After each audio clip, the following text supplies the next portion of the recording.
লাইফে বিষাক্ত কিছু বন্ধু, এদের থেকে দূরে থাকো। কারণ এরা তোমার লাইফটা শেষ করে দেবে। এদেরকে চিনবে কি করে? যখন তোমার কাছে পয়সা থাকবে তখন তুমি দেখবে এরা সব সময় তোমার সঙ্গে একটা বন্ধুত্ব রাখবে। তোমাকে বলবে এটা করে দে, এটা কিনে দে, এটা করে দে। মানে তোমার পয়সা থাকলে তোমার কাছে চারপাশে ঘুরে বেড়াবে। যখন তোমার কাছে পয়সা ফুরিয়ে যাবে তখন এদেরকে আর দেখতে পাওয়া যায় না। যদি বিশ্বাস না হয় তুমি একদিন ট্রাই করে দেখো। একটা কাজ করো, তুমি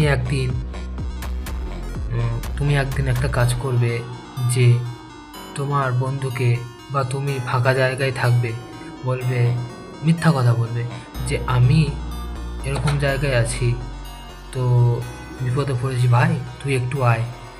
কি বলে শুনবে। যদি তোমার কথা শুনে আসে তাহলে ভাববে ও তোমার বন্ধু, যদি না আসে তাহলে নয়। তাই পরীক্ষা করে নাও।